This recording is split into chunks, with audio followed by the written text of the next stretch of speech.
அவர் முழுவதுமாக தெய்வமாக இருப்பார். அப்படி தான் அவங்க பார்த்துட்டு இருந்தாங்க.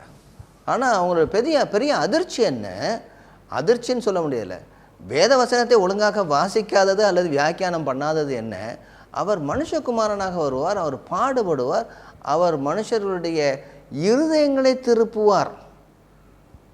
அது அவங்களுக்கு தெரியல. அவருடைய வாழ்க்கையின் மூலமாக, அவர் எழுத்துக்களின் மூலமாக அல்ல, வாழ்க்கையின் மூலமாக, பரிசுத்த ஆவியானவர் அருளப்படுவதன் மூலமாக இருதயங்களை மறுபடியுமாக திருப்புவார்.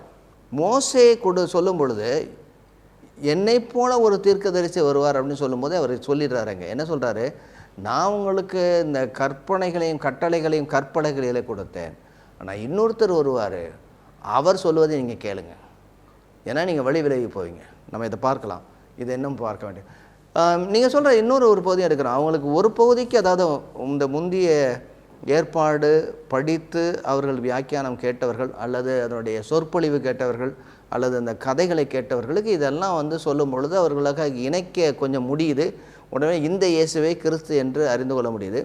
ஆனால் இதை ஒரு தலைமுறைக்கு மட்டுமல்ல, அடுத்த தலைமுறைக்கு போதிக்க ஆரம்பித்திருக்கிறார்கள். இல்லை, கொர்நேலியுவுக்கு அவருங்க சுவிசேஷத்தை பேதுரு சொல்லும்போது கூட அவர் யோவான் ஸ்நானகன் காலம் முதல்னு சொல்லி ஒரு ஹிஸ்டரியை சொல்றாரு.